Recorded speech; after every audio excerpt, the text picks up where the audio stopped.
The following program does not necessarily represent the views and opinions of Reality Radio 101, its advertisers and sponsors, or its listening audience. Listener discretion is advised.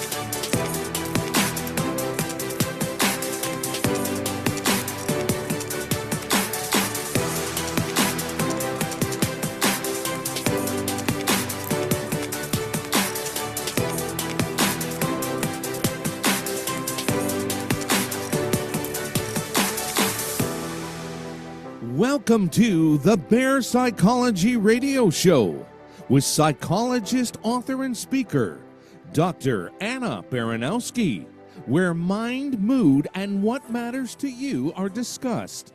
We're broadcasting live from Toronto, Ontario, Canada, on Reality Radio 101.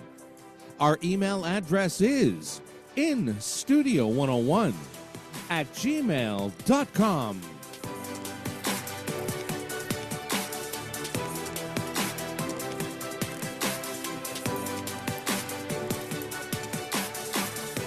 And now, your host of the Bear Psychology Radio Show, Dr. Anna Baranowsky. Hi, everyone. I'm so glad to be with you again today. And I want to welcome you once again to the Bear Psychology Radio Show, where we are bearing witness to mood, mind, health. I'm your host, Dr. Anna Baranowsky. I'm a clinical psychologist, and I'm the director of Bear Psychology and the Traumatology Institute. And today we're going to explore something that I think is a really powerful shift in trauma treatment, one that focuses not only on memories and thoughts, but on the nervous system itself. Our guest is psychologist and trauma specialist, Dr. Arielle Schwartz. She's the author of the book, The Polyvagal Theory Workbook for Trauma. But I'm telling you, our author today is incredibly energetic in everything that she produces for the community and for trauma healing. So whether it's her yoga work, the polyvagal work that she's done, Dr. Arielle Schwartz is prolific, and that's an understatement. So I'm really thrilled to have her here with us today, and I hope that we'll have a very interesting conversation. Remember, you can always email us at instudio@gmail.com. But before we begin and start asking Dr. Schwartz about what she's doing and how she got here, I want to share a simple but profound idea that has changed how many psychologists and trauma therapists understand healing.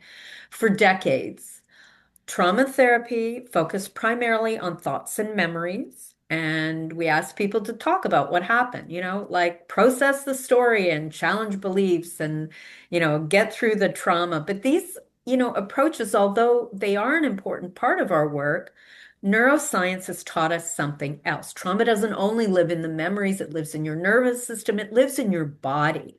So when a person experiences overwhelming danger, the body's going to shift into survival, whether that's fight, flight, freeze.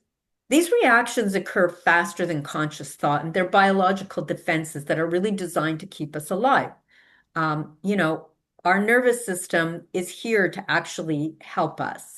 But sometimes the body continues to react as though danger is still present long after the threat has passed. And this can show up as anxiety and panic, emotional numbness, tension, sleep disruption. Oh my goodness, there's so many things. And the suffering is really, it's a rough journey. So what polyvagal theory suggests, and Dr. Schwartz is going to help us with that, is that trauma recovery is not only about understanding the past, it's also about helping the nervous system rediscover something that it might have lost, the felt experience of safety And that is very helpful news for all of us. And I know we have people who have experienced trauma directly listening to us today. And there are a lot of practitioners who listen to the Bear Psychology podcast, or radio show. So, it becomes kind of a thoughtful reflection, whether it's from a professional or a personal perspective. Dr. Schwartz integrates neuroscience, somatic or body-based psychology, EMDR, mindfulness, and different approaches to help people discover what it takes to work with trauma and help you begin to feel safe in your body. So, to all our wonderful listeners today, thanks for joining us. And as usual, you are very welcome with your comments, your thoughts, your questions, in studio 101 at gmail.com. I want to welcome you so much, Dr. Schwartz, a clinical psychologist, a body and somatic-based trauma therapist. And I think it's reasonable to say that your work really bridges neuroscience with compassion and gives people an understanding of, how to work with trauma. And I've got in front of me the new book. This is one of, I think this is your fifth book or fifth publication, eighth publication. This is the Polyvagal Theory Workbook for Trauma, body-based activities to regulate, rebalance, and rewire your nervous system without reliving trauma. So a lot of body-based work. And thanks for joining us today. Wow, Anna, that was quite an introduction. And I'm actually really deeply touched and impressed by how well you articulated what it means to work with the nervous system as a means to attend to trauma. So thank you so much for having me here. It's great. It's really, really great that you're with us. I read in the foreword, um, Linda Tai wrote the foreword, and she writes, I came to my understanding of how trauma is held in the body through my own direct experience without the tempering of nervous system and the steadying of the mind through embodied practices. I doubt that I would have been able to move toward the hidden wounds of my inner child. Now, you asked Linda Tai to write for you. So how does this forward kind of land with you, and what do you want people to know about it? Mm. I think first of all, I love Linda. I love her work. She has touched me at such a deep place in my own process and in my own healing journey, and I feel very proud to call her a friend. I was just with her last week, and we took a beautiful walk in nature, and that's one of the ways in which she and I deeply connect is nature as a kind of regulator for our nervous systems. And one of the ways in which she and I have both really bonded, I would say, and I don't even want to necessarily kind of lean into this as a trauma bond, but perhaps more just the mutual recognition that each of us came into this field, and I think so many of us come into this field because we know trauma intimately, because we know in some way or another, developmentally, that there were some missing foundational building blocks for our own sense of safety and belonging and the ability to just deeply relax within our own soma, within our own bodies. And I knew that when asking Linda to write the foreword, that she would do justice to the book because she speaks with so much compassion and the willingness to say, hey, it's not just those people out there that would benefit from nervous system regulation and attending to trauma. In many ways, it's all of us, whether it's our own personal developmental history or really being part of a collective experience in the world where we are surrounded by cues of threat on a daily basis in the news, in our local communities, in climate changes, in so many experiences that probably in some way or another affect us, whether we're aware of it or not. Sometimes it's even generational or pre-verbal. So, and so that's what Linda's voice meant to me to have her as part of this. It felt like a generous lead-in to understand why this book is important. Wow, Very nice. And I like what you said. Like you meet Linda in nature, and you said not to refer to the connection between the two of you as trauma bond, but it sounded as you were talking about it like, and you had this beautiful smile on your face, co-regulation, where both of you are going to nature. And even if you recognize that you have a history of trauma, and I think trauma is the great human equalizer. Most people have some kind of trauma story, and many people in our field do. And when you use it as a cue for growth orientation and you use it as a gift, like trauma can be used as a gift to point you in the direction of what healing looks like for you. And really, it's very different for everybody. And you found a very special recipe. I'm a big nature person too. So I as soon as you were saying it, it's like, oh yeah, that's me too. I just need to be in nature. I need to be in nature. That's where it comes from. So that's such a beautiful story of bonding and connection. Not a trauma bond, a co-regulation bond in nature. Mhm. Exactly, a healing bond, Yeah. a bond around a mutual passion for what's possible when we find that deep restoration at a nervous system level, but also kind of at a soul level. hmm Wow, that's so beautiful. I think we forget about that, right? I mean, we're such a practical, rational world, and we leave that part of our deeper growth out of most of our conversations. And I think it's very problematic because it's like this sectioning off of a part of our existence that could be used to help us heal and grow, but then doesn't get used, and it certainly doesn't get used as often enough within a clinical context. So how do you bring that in? So when we're looking at the experience of attending to this underbelly, if we want to call it, right? Like the underbelly of that which got compartmentalized, that which got pushed down. And I like this word underbelly because when we suppress the vulnerable side of ourselves or the exiled off parts, the it doesn't just disappear, it doesn't go away. It gets pushed down, and it gets pushed down very often into the body Mm, because the if I borrow from Bessel van der Kolk for a moment, we can use those words, the body keeps the score. Or Bob Skayer said, the body bears the burden. There is some way in which our body is still holding the truth, even if our mind rises above it, or even if we dissociate from the felt sense in order to survive. And what a brilliant survival strategy, right? We go into intellectualism, or we go into fantasizing about what we want the world to be as a way to cope with, I don't have the tools yet to be with the way the world really is. mm, And that's so tender. It sometimes feels so overwhelming to look at the world as it really is, or to look at what we've actually been through personally as it really was.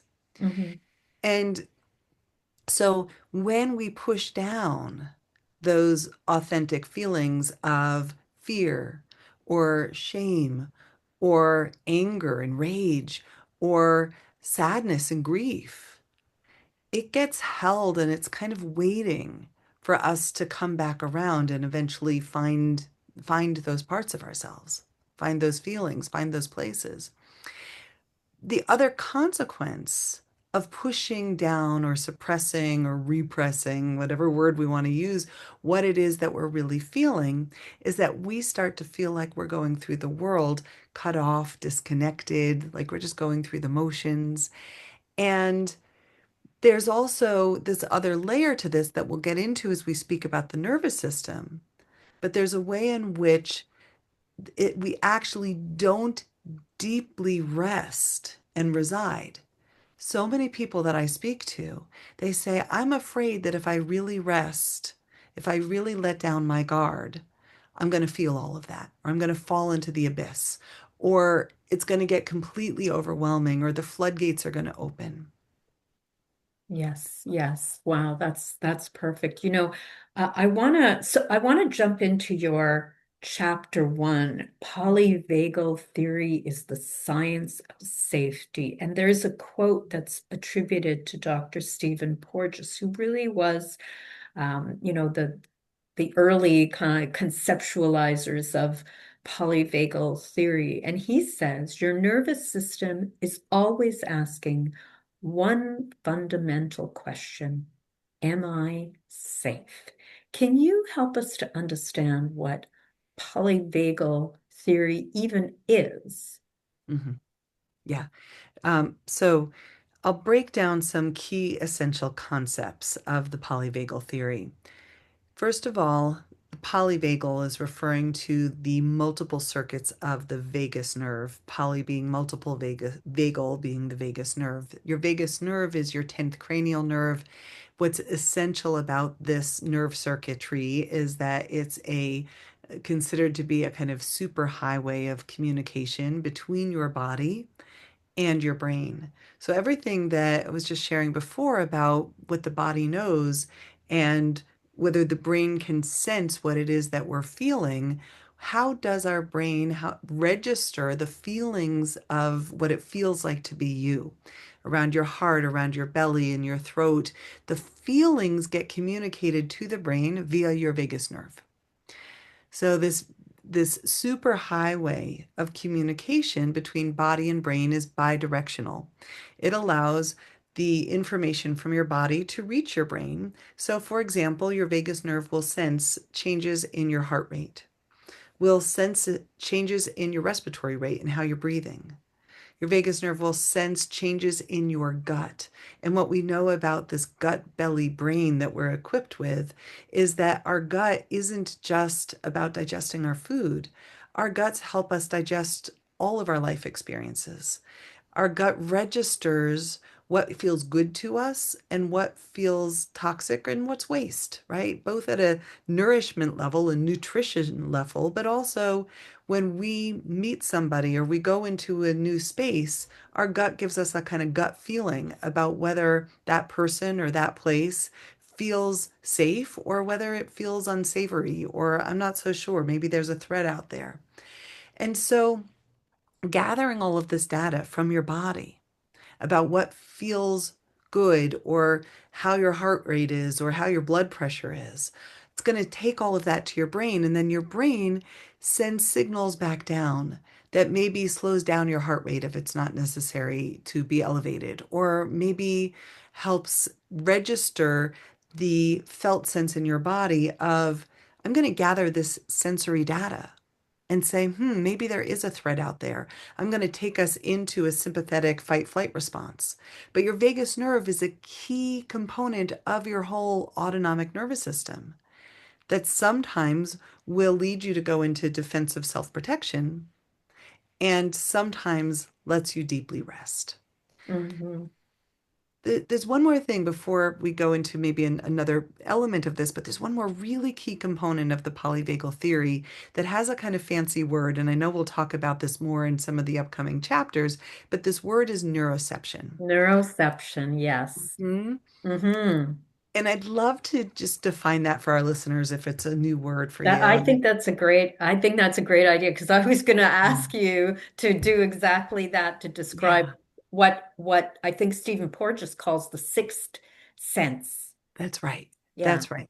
Our sixth sense. And so neuroception is how our nervous systems, via the vagus nerve, gather all of this sensory data. And when I say sensory data, what you see, what you hear, what you smell, literally what you taste, what it feels like on your skin, on the outside of you, what it feels like on the inside of you, your interoceptive feedback. What does it feel like to be inside of your body right now? It even gathers data about where are you in gravity? Do you feel grounded? Are you upright or are you askew? And your nervous system is going to gather all of this sensory data and it's going to use that information to determine, am I safe? Is there a threat? And is that threat life-threatening? Is it so dangerous out there that I need to go into whatever it takes to survive this? What's such an important part about neuroception is that it will do this without you even being consciously aware of it. It runs in the background. It's always running to protect you. So let me give a really easy example. If you imagine that you are sitting at a table, let's say you're on a first date with someone, right? It's a pretty easy image, even if it's been, I've been married for 25 years. It's been a long time since one of those first dates. But if you imagine that you're sitting with someone relatively new at the table, and your brain is kind of scanning their voice tone, scanning their facial expressions, scanning their use of eye contact or whether they're looking away, scanning the gestures of their body, scanning what they're wearing, scanning for the smells that come from this person, from the environment that's surrounding the two of you on this first date.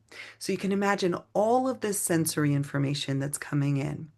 And it's kind of going through a filter that's non-conscious, that your brain is registering those cues of safety or cues of threat. And sometimes we get like, oh, I like the sound of their voice tone. I feel really comfortable as I listen to them, or I like the way that they smile. And those are getting lodged in as like, oh, that feels safe. That feels good.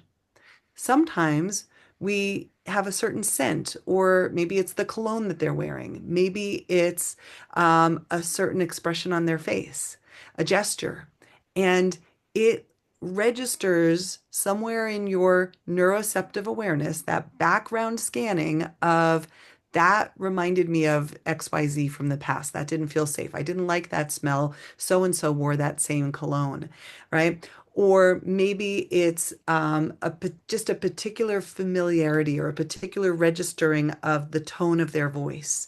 And suddenly you're going, I'm not so sure I want to be here. I'm not so sure this person feels safe to me. Now, here's what's really tricky about neuroception. It's working on your behalf to keep you safe. And sometimes we get true positives, meaning the brain is registering a threat and there's actually a threat.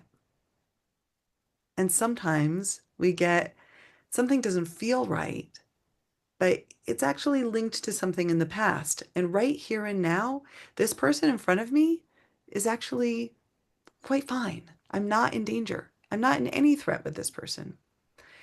And maybe one last thing on this is that sometimes those what we'll call kind of faulty neuroceptions, and I don't want to even call it faulty. It's self-protective. It's doing the best job it can to keep you safe. But sometimes we have a false positive, right? It's like alarm going off, but there's no smoke, there's no fire. Sometimes what we're responding to are the unfamiliar cues of safety. Hmm. Right? Like think about this. I was just talking to someone recently and she said, "Yeah, I went out on a few dates with this guy and he was totally available and he was really kind and he was really nice and he was smiling and he paid for dinner and everything in me went, I don't think I like this. I'm so used to Right. being attracted to the bad guy." Right? Wow. Yeah. Yeah, that is a really big learning curve, I think, and one that when you have a big trauma history and your relationships have always had this element of danger in it or uncertainty, being able to actually say, I can learn how to stay present for something that is good, really good. And how to find that is a whole new thing. I want to tell you a story. Because I think this is neuroception too. Um, 2 weeks ago, I was at an outdoor concert. I was with friends, but I was on the dance floor and I was in another country. I wasn't in home. I wasn't in Canada. And on this dance floor, lots of people, a lot of activity going on.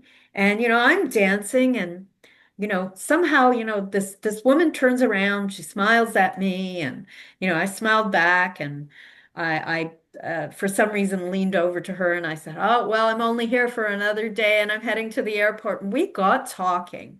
Well, wouldn't you know, she lives within within 15 minutes of my home, and she had just signed up for the same gym that I go to.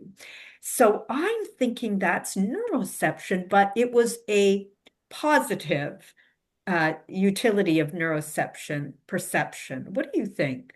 Isn't that a wonderful story? I really love this, the way that we might even non-consciously be drawn to a particular person, a particular conversation, a particular place. And this idea of it being kind of a sixth sense is Mhm. a really interesting component of this conversation of like, why of all of the people on that dance floor? Yeah, Did you have that conversation? And for me, maybe it's neuroception and maybe it's what Jung would call synchronicity, right? right. And maybe there's some intersection between the two that I'm not familiar with, but it's a beautiful story of following what felt right. Hmm. And I think that's the upside of neuroception. Hmm. And if we think about, let's give like a really sweet, simple example of following what feels right between an infant and a parent, a newborn and a mom. Okay, when a newborn comes into the world, they come into the world with neuroception intact, right? And neuroception, again, is going to be scanning cues of safety and cues of threat right away. Let's imagine this is a loving, safe, you know, dimly lit, soft music, newborn moment, and newborn is being handed to mama and is in mama's arms. Neuroception is going to turn the eyes towards mama's face, is going to turn the head towards her body, towards the smell of the milk coming in, the smells of her that are so deeply a draw to go toward, right? So neuroception brings us toward what feels good. Not only does it cue us to move away from what doesn't feel good, but now there's soft voice tone, maybe a lullaby, maybe a coo, maybe a joyful sound, right? And there is this exchange that facilitates bonding and attachment through that something about this just feels right. And obviously, in a very different context on a dance floor, you saw this person and you said, she feels right. Yeah, she I'm actually gonna felt like get you. family almost right away. And it's such a funny thing to have that sense. Yeah. And then to feel I'd never met her before and I don't know who she is. And she told me what her name was and I don't recognize it. And it's just one of those very funny things. She had this kind of energy that felt very comforting, very familiar. It's funny that something like that would happen. Okay, I want to make sure that we get a little bit more information about this polyvagal theory. And there's a couple of words that go along with polyvagal that are synonymous with polyvagal, and that's dorsal vagal and ventral vagal. And what is this all about, and how does it relate to our parasympathetic sympathetic system? All right, beautiful.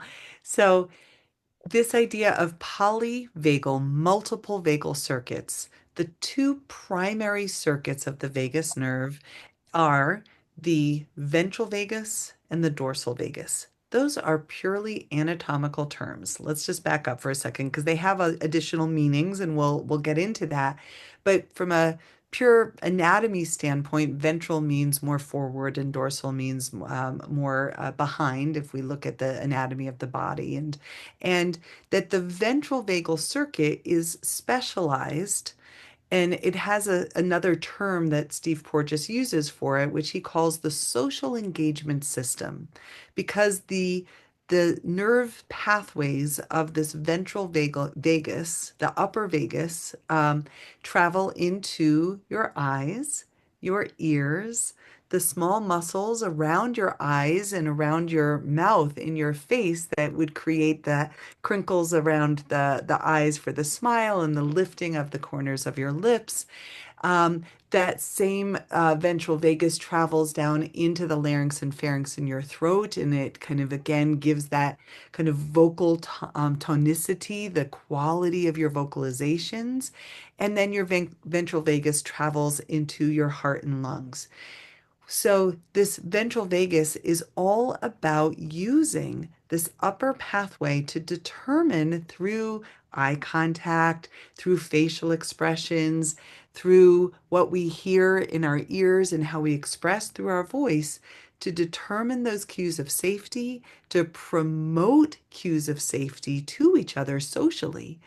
And all of that in service of bonding, attachment, and co-regulation. And we'll talk about those, we can define co-regulation in a little bit, but it's basically this beautiful social engagement system, yeah, that allows us to transmit beyond the interiority of my own singular self into the relational space between us so that we feel each other through this ventral vagus. The dorsal vagus anatomically differentiates from the ventral vagus because the dorsal vagus travels below the diaphragm. So it has shared neural circuitry in the upper portions of the body, but the dorsal vagus travels down through the diaphragm to get to your stomach and your intestines and your pancreas and your gallbladder and your kidneys and adrenals and reproductive organs. So this dorsal vagus has a different set of connections, neural connections down into the gut and down into the belly brain. When we feel safe, the whole vagus nerve works together as a united circuit to help us rest and digest. We've gathered enough cues of safety that the lower vagus can do its job to help restore the body and digest our food and help us sleep well at night. However, the dorsal vagus also can take us into a very primitive survival response. And this is sometimes we use this term, I went dorsal, or I had a dorsal vagal experience. And it's kind of a misuse of the terminology, but what it's really referring to is my dorsal vagus kicked in to help me navigate a threatening experience where I couldn't flee, I couldn't fight back. And in that scenario, I went into more of a feigned death or a collapse, or I got nauseous, or I felt all of a sudden really fatigued. And in some cases, I literally fainted, right? Like, so these are the kinds of expressions that can come from that dorsal experience: an urge to get small, to withdraw, low energy, and low kind of an immobilization, like the whole body goes towards stillness for the purpose of survival. This is, and I'm going to go to some of our questions because they relate a lot to what we're talking about right now. This one is from Hannah, who says, interesting show. Thank you very much for your email, Hannah. So this is nervous system stuff. And of course, everything you're talking about winds in the nervous system, right? And that fight, flight, freeze, fawn elements. Yeah. Yeah. And, when we start to integrate all of that, we start to recognize, wow, that our bodies drive so much of what happens to us, and it has to be part of the conversation. This is another one, and it fits as well because you're talking about how this whole system works, and it relates a little bit more to the therapeutic aspects of it and why this might be meaningful. This is from Brian. Hi, Brian. Thank you for emailing us today. Hello. To the doctors, do physical things such as breathing help as part of this therapy? Yeah. Yeah. Beautiful. Well, that's a nice place to go. So there's actually, I want to start with Hannah's question and then I'll come back around to Brian's. Perfect. So in Hannah, what I hear more is just a reflection. But what I want to speak to is you named fight, flight, freeze, fawn, and I'll add faint. And we have all of these Oh, that F's. was me. I Oh, added that that. was you. Yeah. Thank you. But so you name that, Anna, and I think it's so worthwhile to again recognize the range of ways in which we navigate our world and we try and seek safety. But I wanted to pause on the fawn or appeasement response for just a moment because I think it's a little bit less understood in that what is happening neurobiologically when we go into fawning or appeasement. And the way that we best understand this, and I've had conversations with Dr. Steve Porges about this, is that fawning is a kind of recruitment of our social engagement system within a context of threat. So ideally, our social engagement system allows us to make eye contact and vocalize and hear each other in a way that promotes safety and connection. But sometimes when we are experiencing a threat, we'll use that attempt to reestablish a sense of safety. And if I use my social engagement system to take care of you, maybe you'll take care of me. Or maybe you won't hurt me if I, kind of appeal to your, more sensitive nature.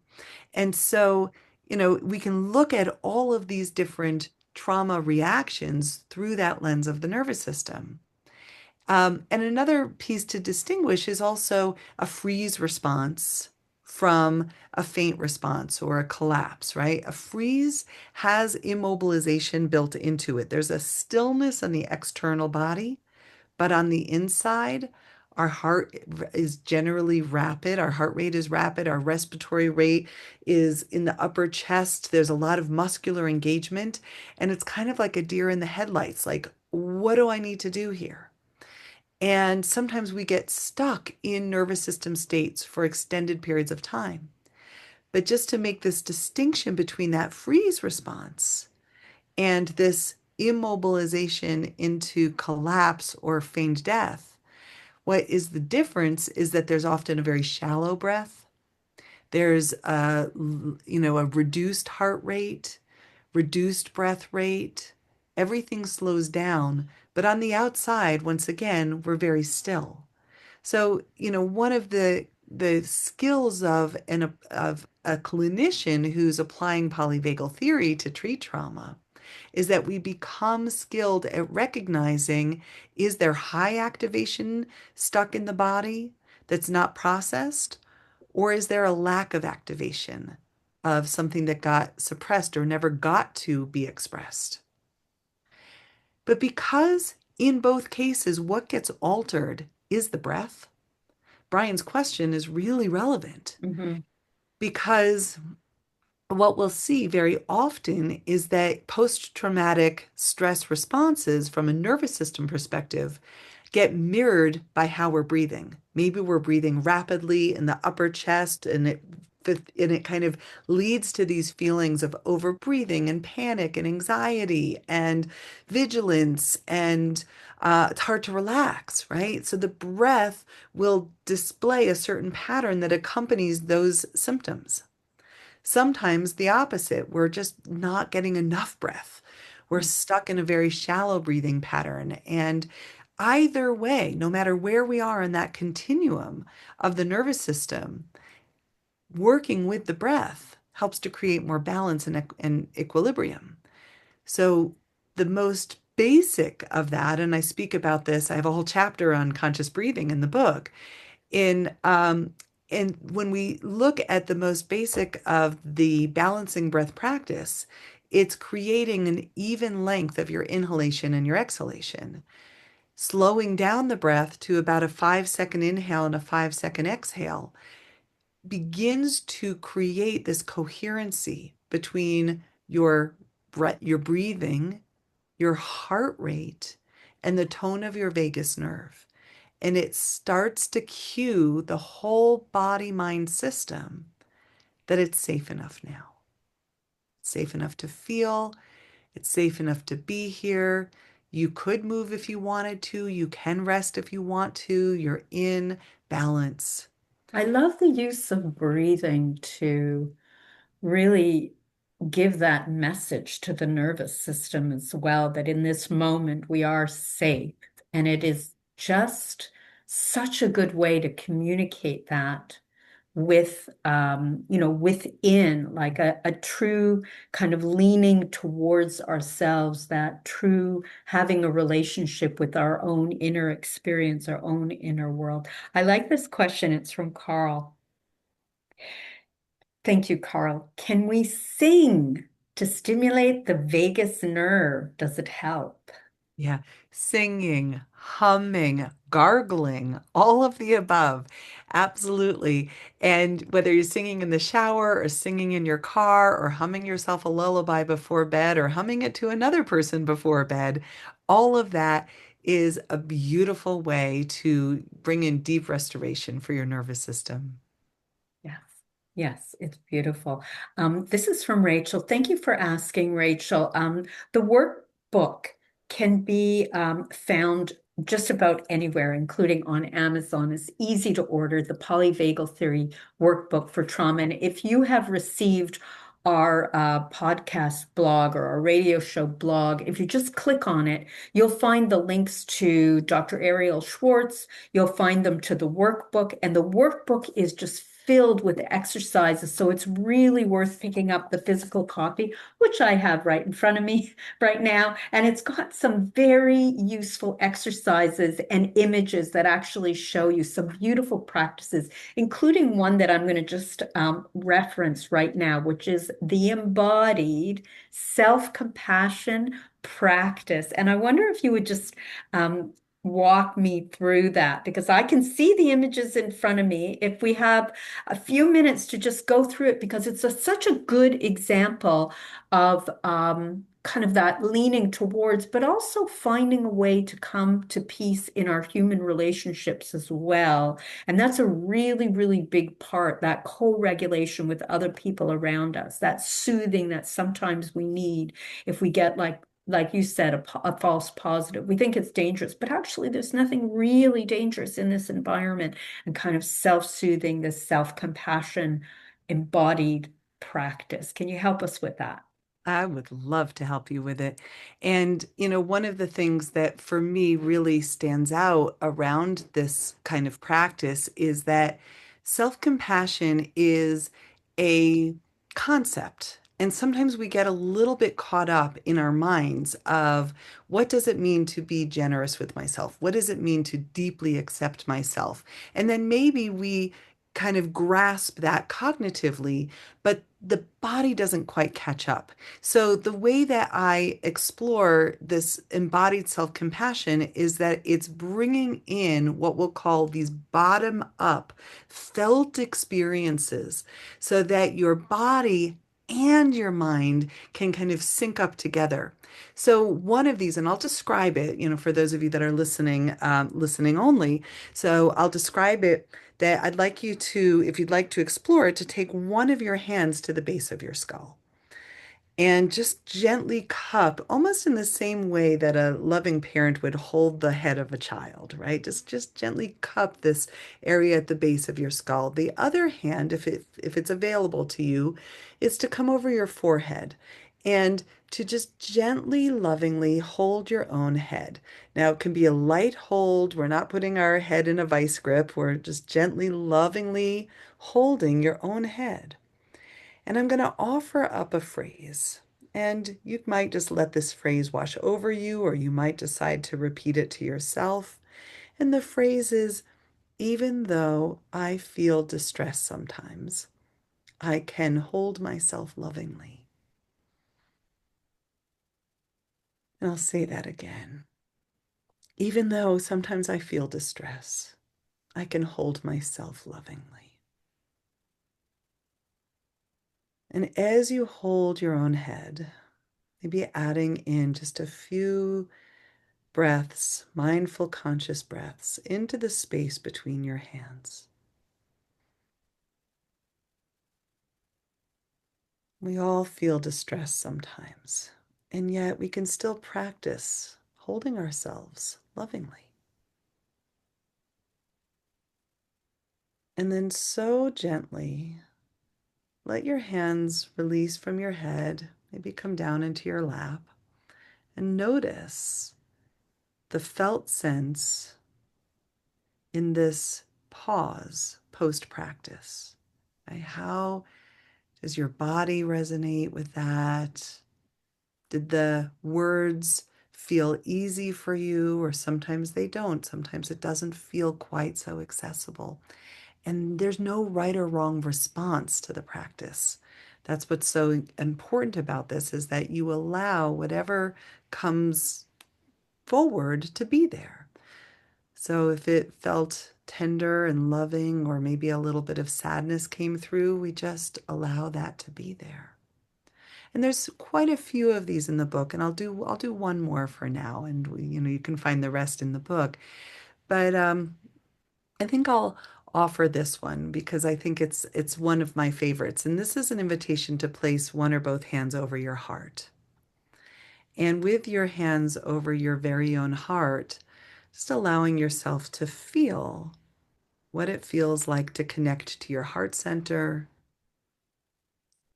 maybe to send your breath into this space behind your hands, knowing that as you connect into your heart, that your heart is both this physical organ beating in your chest and all that your heart represents, all of the connection to emotion and vulnerability and tenderness that can be there.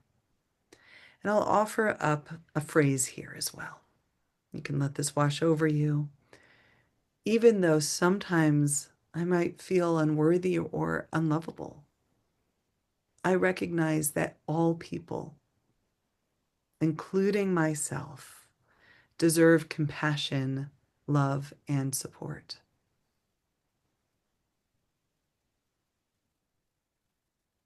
And just finding your breath, I'll offer the phrase again. Even though I sometimes feel unworthy or unlovable, I recognize that all people, including myself, deserve compassion, love, and support. And notice how it feels to breathe into that space right below your hands, right around your heart.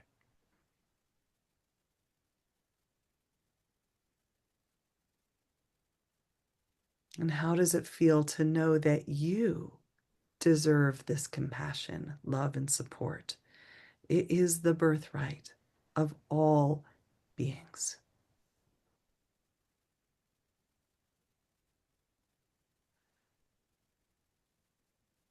And then gently, once again, letting your hands come to rest. Such a beautiful practice. I mean, it's just so, it feels so delicious, so nourishing, so quickly. And I think that's a piece that people don't really recognize, is that the shift is can be as quick as changing the channel. Yeah, And, to allow that possibility of changing the channel, it's such a gift.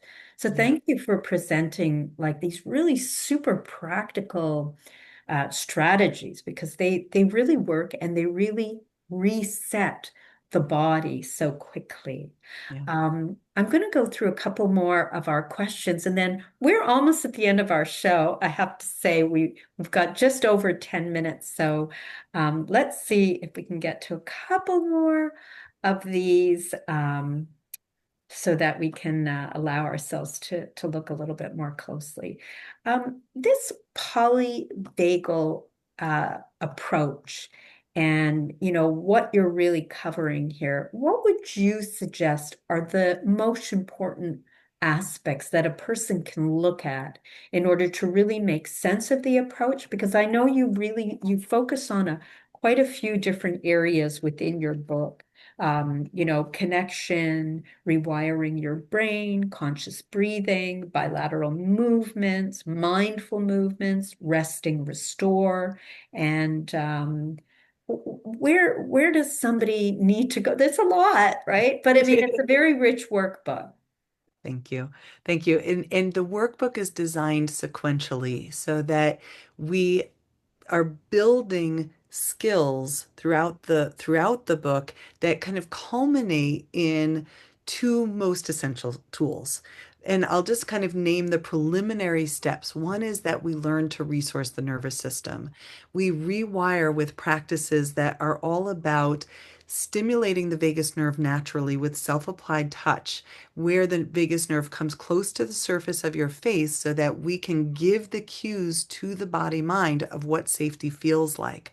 Another key preliminary principle is what we call co-regulation, and it's about nervous system to nervous system connection that happens between us as people that also help us form a deep sense of acceptance and understanding so that we can internalize those experiences of relational regulation. So that supports me to be a better self-regulator. We think of co-regulation as preceding our ability to resource and nourish our own nervous system. Another key element is that we take those skills with us as we begin to challenge the nervous system. Because what we know about the world around us is that stress is inevitable. We can create and cultivate these pockets of safety, these experiences of safety in chosen environments. And at some point, we go out into the world and there's all of the unknowns. There's traffic, there's tragedy, there's experiences that we don't have control over. We see it in the news, right? And so it's not about shutting the nervous system into a tight, small box. And I'm always going to say calm, cool, collected. What we recognize is that we're building stress resiliency. We're building our capacity to handle more. So there's a whole chapter on mindful mobilization that basically gives us the tools to know, how do I handle stress? And how can I feel empowered and grounded in my body? Maybe I need to shake it off. Maybe I need to embody a boundary. Maybe I need to find my voice and express myself. And so it walks the reader through that. And then we apply bilateral principles that I learned in EMDR therapy many, many years ago. And we applied the science of why bilateral integration can really help us navigate adversity. And then the final, and if I might add, perhaps most important element, but it comes after all of these other steps, is the rest and restore chapter. It's the rest and restore practices that allow us to safely rest without dropping into collapse, allow us to cultivate better sleep at night, better digestion of our food, the ability to rest and maybe meditate, and meditate in a way that feels deeply satisfying rather than feeling like we're frustrated sitting there with a racing mind. And so we learn how to do a trauma-informed deep rest. What does a trauma-informed deep rest look like? Yeah. So one of the tools, and I've been a yoga teacher for 30 years, and I guide students into trauma-informed both mobilization practices, moving your body, and rest practices. So what we know from a trauma-informed rest practice means that you have choice. You can always get up and move if you need to, so that immediately lets me go, oh, I'm choosing to go into this rest rather than somehow I'm immobilizing and I don't have choice around that. The other is that we anchor cues of safety before we go into a resting practice. So maybe it's finding one sensory cue or one imaginal cue that lets me know, I can come back to that word, that phrase, that image, that scent of an essential oil, that grounding blanket, whatever it is, that serves as a cue that lets me know it's safe enough now to go inward, to close my eyes, to be still, and to know that stillness now can be a beautiful gift. Maybe in the past, trauma got kind of confused with stillness. I had to get still, I had to hide, I had to be imperceptible to a potential predator, right? So I got very still.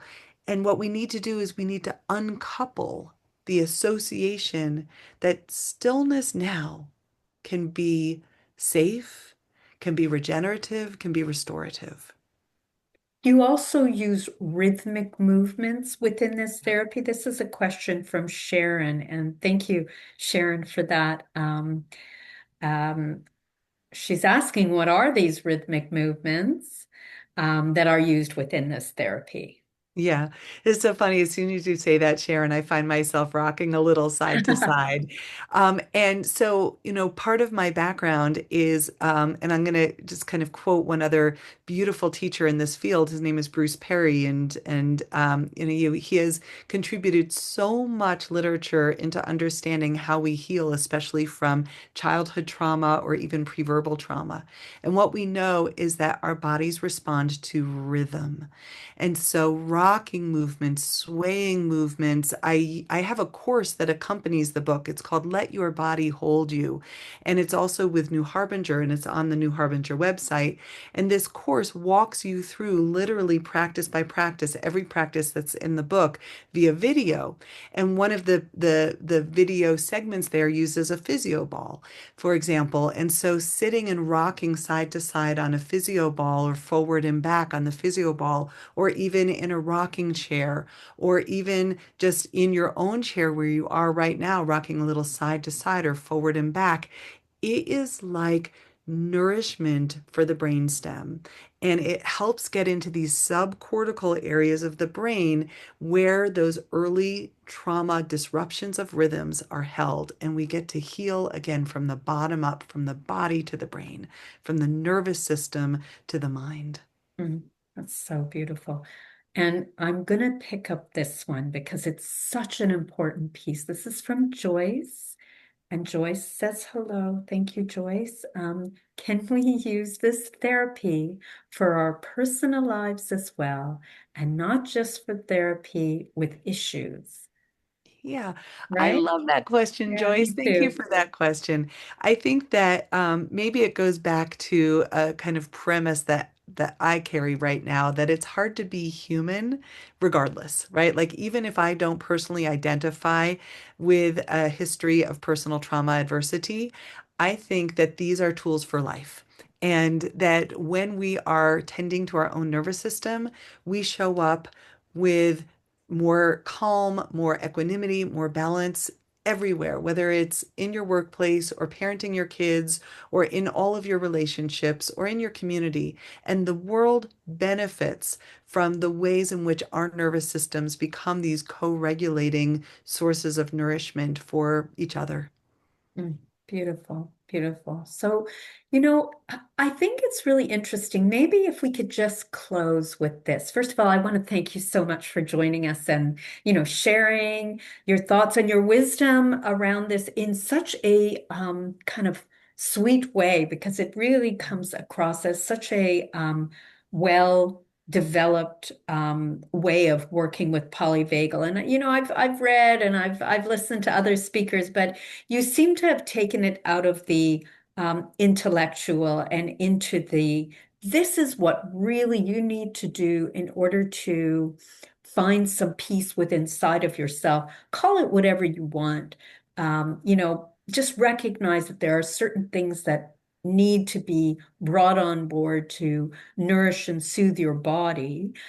We literally have 1 minute left.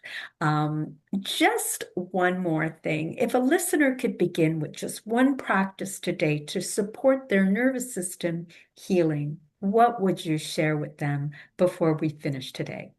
I think that the practice that we did, the embodied self-compassion, is Yeah. honestly my favorite, and it to me, whenever we can turn towards ourselves lovingly, that is a game changer. And it takes time, and we call it a practice for a reason because it doesn't always come naturally, but it's something that we can strengthen through repeated practice. And I love that so much because I find that in most cases, when people get to a much better place within inside of themselves, daily practice is a game changer. And just like you, Ariel, I know that you have your background in Kripalu and I have my background in Iyengar practices. And I've been practicing for many, many, many years. So when I say to people, do what you need to do to take care of yourself, and invest in your own daily practices. And I want to thank you very much, Ariel, for joining me again with your wonderful work. And I'll look forward to speaking with you again in the future.